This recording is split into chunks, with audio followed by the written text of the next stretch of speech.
I'd like to welcome everybody to New York's first mayoral forum, and we're honored to have the honor of doing this tonight. Jim Owls was the first candidate, first openly gay candidate in New York to run for any office, and he was the founding president of the Gay Activists Alliance. And we named the club in his memory because we want to have the same energy that the Gay Activists Alliance had in the early 70s. We're proud that we were liberals back then, and we want to keep in step with the energy of the 60s. We have a 100-person board, and we have our officers, and we encourage you to go onto our website and see exactly who we are. We have many activists from all different communities, a lot of elected officials, a lot of people in the performing arts, and we're very proud of the people who work with us and the people that put our events together. And yes, Jeff Harant is our Zoom master, and Louis Charlton Brown is sitting right next to me. Without Louis, we wouldn't have a political genius at the realm. I want to say that tonight's event, we do have 7 of the candidates running. Carlos Menchaca will be joining us. He will be the last candidate. Carlos made his intentions known within the last 48 hours, and we invited him, and of course he said yes. We, on the campaign finance website, if you go on, there are about 16 people who have expressed interest in running for mayor. We could not and would not invite all 16. Most of them won't wind up running. Most of them, we don't know who they are. And we invited those who we considered most relevant and to the left of center. Jim Owls believes that the candidates that we consider should believe in the progressive democratic principles that are out there, that we believe in. Do we have litmus tests? Yes. If you're not pro-choice, you're not going to get an invitation to go on. If you don't think gay people should have the right to marry or to have children, you're not going to be on as one of our candidates. If you believe that people shouldn't have the right to protest and go into the streets without having to register as individuals to participate, you're not going to be invited to be on our screening. To us, the right to choice, LGBTQ rights, and the First Amendment is sacrosanct. And the gay rights movement was founded in the streets through our protests, our demonstrations, and our marches. And right now, we are also in the days of the greatest marches and the greatest civil rights demonstrations in the history of the United States. And we will do nothing to stifle people's voices of protest. People should not have to register with the government. People should be free to go out into the streets and be the voice of protest in order to achieve change. So we made the determination that we will have the 7 candidates. It's a field of diversity. And we will be giving each candidate 1/2 hour. We will start with a brief introduction of 2 minutes by each candidate as they appear. Then we have 14 questions in which you ask for a yes or no. And then we will go on to questions which require somewhat of a more substantive response, which we're going to try to keep the responses to 2 minutes. One of the things that we requested of all 7 candidates is to sign on a letter to the governor requesting that he release all the elderly, with the exceptions of those who shouldn't be released because they're a danger to society. But basically, in this pandemic, and the jails being the most dangerous place for people to exist during this pandemic, that people over 50 years old be released in this emergency time. We asked all the candidates who ran for district attorney, all 9 candidates, to sign the exact same letter, and 8 of the candidates agreed to sign it. Tonight, we asked all 7 candidates to sign it, and 6 of the 7 candidates agreed. Eric Adams, Sean Donovan, Diane Morales, Scott Stringer, Maya Riley, and Carlos Menchaca agreed to sign on to the letter. We're very proud of that. Unfortunately, Catherine, you could address this. You chose not to sign on. We encourage everybody who's on tonight, and we have over 1,200 people who registered, to please contact the governor's office and allow the seniors out. We don't want them dying in their cages, in their cells. Okay, now we're going to begin. I want to say our questions are fair. We ask these questions to find out who the candidates are. Carlos, please introduce yourself. Tell us who you are, why you're running, and then we'll go to our lightning round. Awesome. Thank you, Louis and Alan and Jeff, for setting this all up. This is not easy. And hello, Maya. Buenas noches. Maya's here as well. I want to just say buenas noches. I think the last time I was in front of everybody was when we were seeking the nomination for Cynthia Nixon. And here we are again. I'm Carlos Menchaca. I'm a city council member, and if you know about the work that I've been doing in partnership with community, it's rooted in Sunset Park and Red Hook, an incredibly diverse community. And what I've learned in the last 7 years, passing legislation, watching bad legislation get passed, watching the budget get constructed, and passing bad budgets, that we can do better. And I think that some of you have watched the mayoral race emerge and grow and evolve. And like many of you, I just wasn't happy. So I'm very serious about my entry into this race. I think that the COVID pandemic has really created an opportunity for us to really think about how we restructure this entire city. From every sector, from the unions to the private, and including developers and community, and how we all really work together to reconstruct in a better way. COVID has really impacted Black and Brown communities. Those are communities that I've been organizing with for such a long time, and I want to see their voices in government. This administration and so many of the folks that work in this administration have refused to let the voices of our community in the halls of government. And it's in the city council and the work that I'm doing with many of my colleagues where we actually been seeing some amazing things happen. Just look at participatory budgeting and how people who have never engaged in government because they can't vote are engaging in how to make their communities blossom in their schools and their parks. That's the kind of spirit that I want to bring in to this race. That's the kind of voice I want to bring in to this race. And bring some fresh blood and really kind of ignite a whole new chapter. The last thing I'm going to leave you with is this. I've been hearing a lot about some of our most wealthy New Yorkers leave because they can. And who are left behind are the essential workers, the workers that I get to see every day. They're the ones that are rebuilding this economy right now. They're not waiting for the city council or the mayor to wake up one day. They're doing it now. They need some help. They need to remove some obstacles, and I'm going to do that in this council before I leave.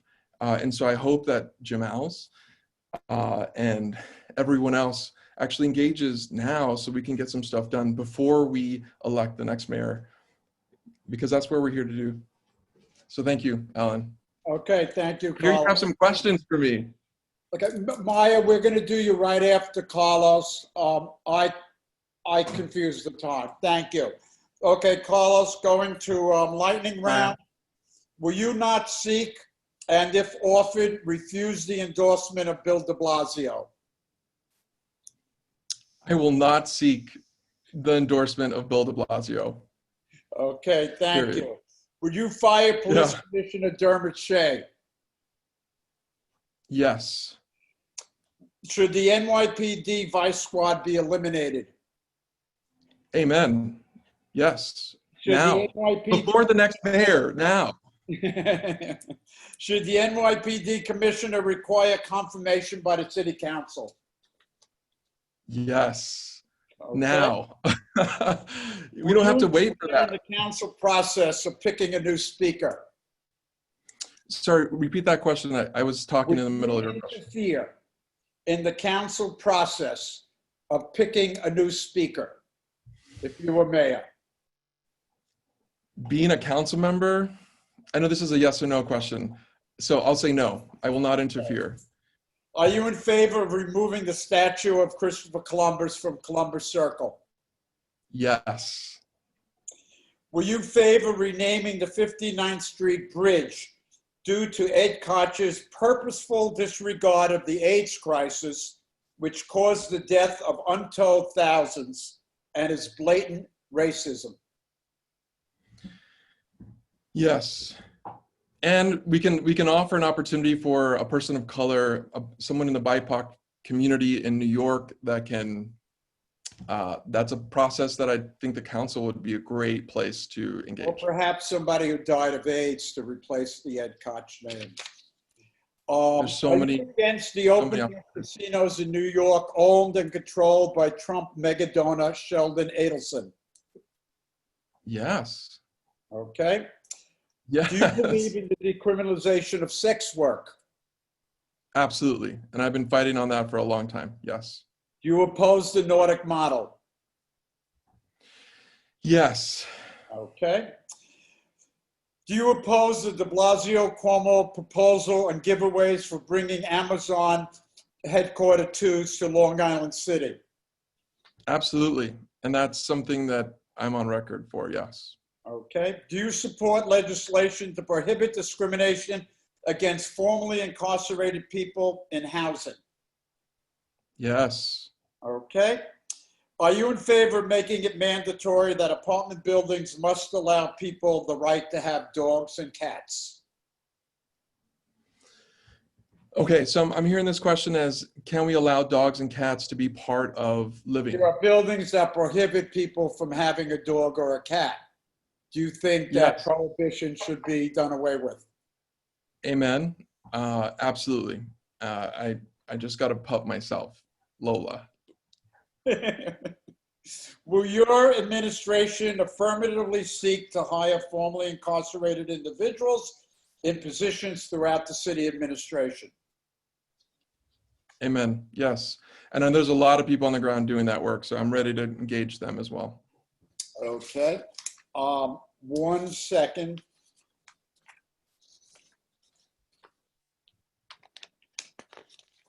Well, you're not helping me, Louis. 1 minute, Bill. You guys are in the same room? Louis is sitting next to me. Oh my goodness. Where's your masks? Here, 1 second. I'm really sorry. Well, we'll jump. We're in a pod, people. We're a pod. It's all right. We'll Okay. go to the last Right. question. And while I look for the other, the last question that we always ask is, do you occasionally smoke weed? Yes. Okay. Yes. You really want our endorsement. I prefer to ingest it, but that's for another conversation. Okay. Do you support the removal of nearly 300 homeless from the Lucerne Hotel due to pressure from local residents who do not want to live near homeless men? I do not support the removal of those New Yorkers on the Upper West Side. Okay, thank you.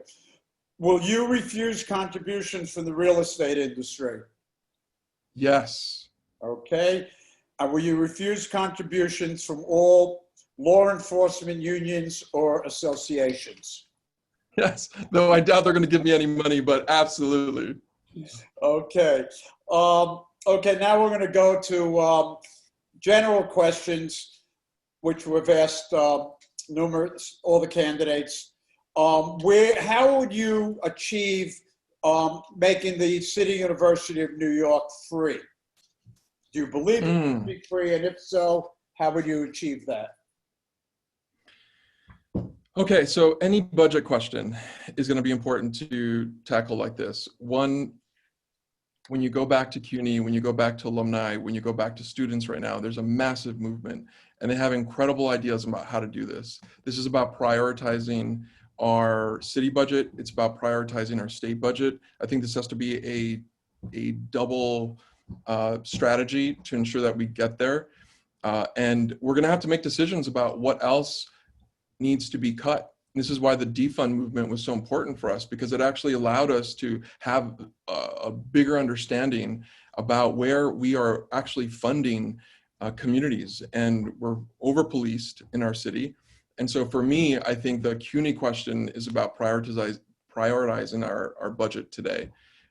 We are, and again, I want to hear more questions about budget, but I think it's all under one umbrella. We are an abundant city. We have billions of dollars in our budget. This is about us making the decision, and this administration has not acquiesced to many of the council demands. And I think this is the opportunity. And I think that, I hope this is not the first time you're hearing this, but there needs to be a movement to build a people's budget, a budget that reflects the things that you just asked about in terms of CUNY being free. How does that happen? A people's budget that the council can do and that we can start working on right now can actually achieve that. Okay, thank you. I'm ready. What do you propose, how would you propose to act regarding the potential eviction of tens of thousands of New Yorkers from their homes? We got to cancel rent. That's a movement, and everyone needs to get on board. And I want the mayor to be on board. I think that's where we've lacked. What am I going to do to act? We need to support a push we have a Democrat-ruled Albany. Why isn't that happening? And I think that Cuomo needs to really feel the pressure to make that happen.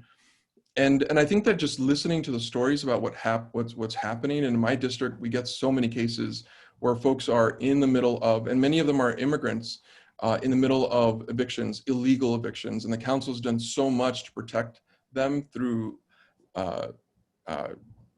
legal representation, but we need to do more. And so I'm there. Cancel rent.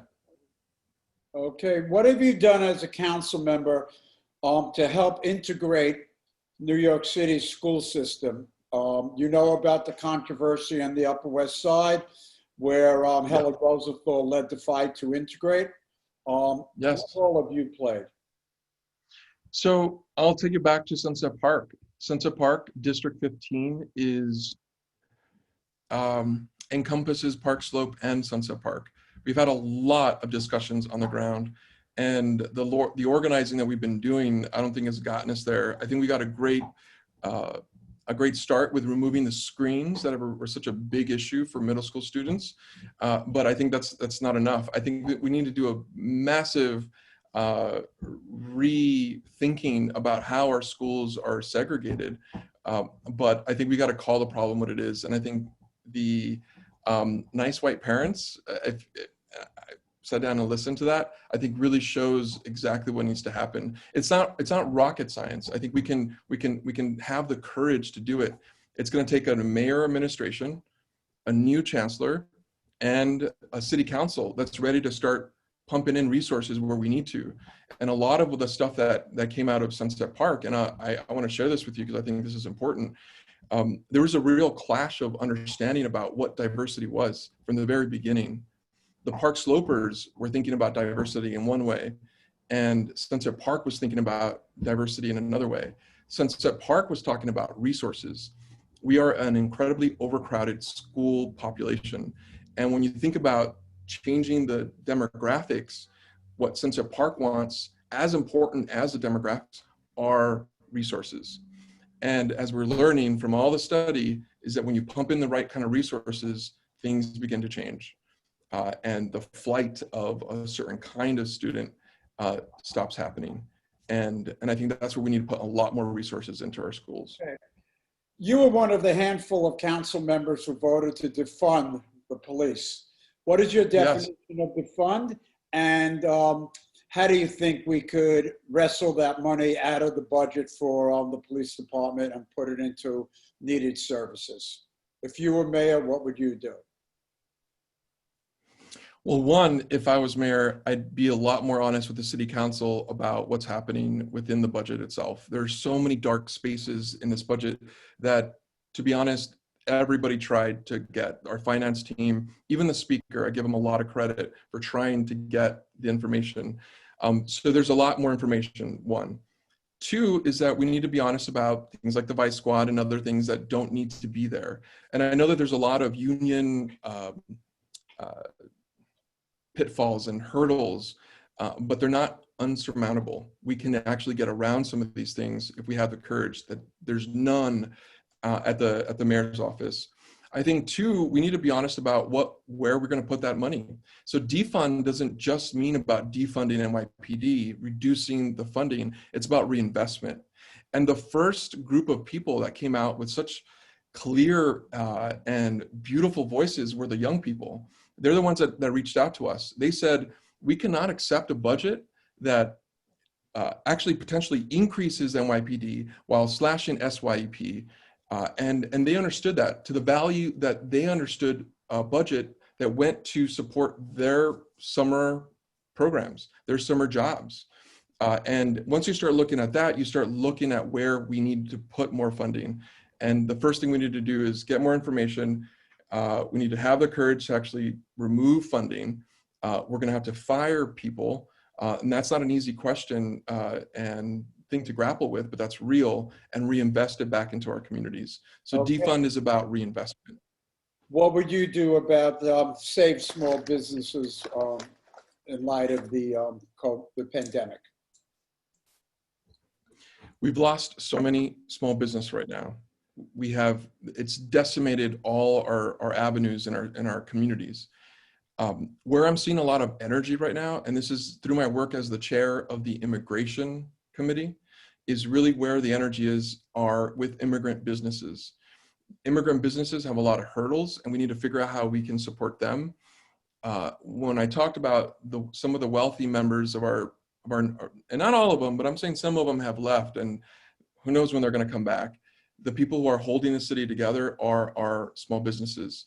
And that includes street vendors. We have yet to pass a piece of legislation in the city council to really franchise more legal opportunities for people to sell outside. That's a healthy COVID responsible thing.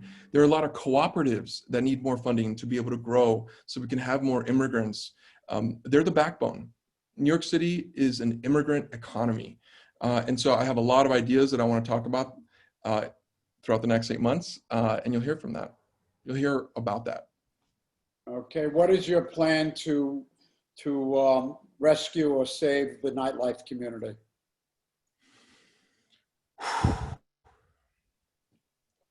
You know what I think about, Alan? I think about public health, and this is a public health issue. And I think that the nightlife community is going to be really, it's going to be hard. And this is even restaurants, inside restaurants, until we hit and confront COVID to reduce its impact in our communities. And I think those things come at really with the same importance. And I think that all of us, I love dancing. I do a lot of that in my time. And I want to go back into a nightlife experience, but we're going to have to confront COVID and what we need to do to make it to reconcile that. And so it's a public health issue, and we're going to have to solve that. Where do you stand on taxing the wealthy, increasing the taxes on wealthy in New York City? Oh, we got to do that. We got to do that. You know, and I was talking to folks about where people are getting taxed, and it's this fallacy that I think I'm talking to everybody that understands this, but I think that the wealthy need to be taxed now. The state has a lot of energy to make that happen, and they need to. So I want to tax the rich. But what we also have to do is look at this middle class section of the city that gets taxed as well. People are paying more in taxes right now than Trump did. And that's important to talk about and to solve. And I think this administration this administration has been reluctant, and this is where the city council, and again, I want to credit Corey and the work that he's been doing, have been trying to figure this out, but we need a willing partner, and I will be that willing partner being mayor. Okay, thank you. When the city, the 421A, the tax abatements, very often there's priority going to people who live in the neighborhood. So in areas that are predominantly white, most city apartments go to predominantly white people, and people of color do not have the same ability to get that 20%. How would you work around that? I think affordable housing has, and really just development in general, have to be rethought. MIH is failing us. MIH, we already knew when we were going into it that it was going to be a failure. And I'm looking at developments in my neck of the woods in Sunset Park and in Red Hook. And I have been very clear about really pushing for 100% affordable. That's the model that gets us where we need to get to. That requires a lot more investment. And a lot of that is capital and tax credits. But just look at the Fifth Avenue Committee Sunset Park Library project. Look that up. That took a while to construct, and I want to do more of that. I want to figure out how we really rethink how we bring resources. Developers that want to do good in our communities can't, because they don't have the resources to make that happen. And I think that can change with a better administration and a reallocation of resources. 421A is just one piece, but there's a lot more that the city can do to really inject higher affordability, wider ranges, deeper affordability, and 100% forever. That's what I'm interested in doing. And I think that, I think that there are people in the kind of billionaire class, we'll call them, that might be interested in that, but we haven't even created a space to have that conversation. This mayor set a very particular kind of standard about how he wanted to do that, executed by his administration. Everyone was there making that happen, including Alicia Glenn, and it's not working. Okay. A question on police. Do you think that police officers should be mandated to live within the 5 boroughs? Well, this is interesting. I feel like that's the right direction. But when you talk to advocates, I don't think that they're all on board with forcing that kind of requirement. I think that there could be percentages that we can look at, but I'm going to look to the advocates for that. I'm gonna follow their lead about what they want to do. I think there are a lot of other issues, because what that question tells you is that officers are not engaging in community the way they need to because they don't know the community. How do we solve that? There might be 4 or 5 different ways to do that. And one, we got to reduce the number of officers and increase resources in communities. 2, they need to stop cooperating with ICE. We are continuing to see misinformation right now about their engagement with ICE. We saw that during the height of the BLM Black Lives Matter protests, where precincts were inviting federal agents to protect precincts. That's the kind of stuff that will tear apart relationships forever. That's what's causing issues with census. That's what's causing issues with people connecting to COVID rapid testing. And that's real. And when we're talking about essential workers, those are immigrants that are needing to connect to all the services that we have in the city of New York. Last question. What do you think could be done about ICE now pretending to be police officers and entrapping immigrants? Yes. This is in so many ways a federal issue, and we have an incredible advocate in Congress, and her name is Nidia Velázquez, La Luchadora. Her congressional time has really focused on this issue. She has a bill. It's not going to go anywhere for the moment, but we need to keep talking about it. And we have the opportunity here. I was at a press conference this weekend, and what we need to do is have the commissioner himself come out. Every single time there is a discrepancy, every time we hear from a family that there might be someone that's impersonating the local NYPD, that he comes out and in the camera says, this was not us, and we do not condone this kind of relationship or thought that this could be happening every single time. And they don't do that. It's not enough, and that's the kind of stuff that erodes relationships in our communities and breaks down public safety. That is, I am incredibly committed to that, and this is why we need a new administration. Okay, thank you very much, Carlos.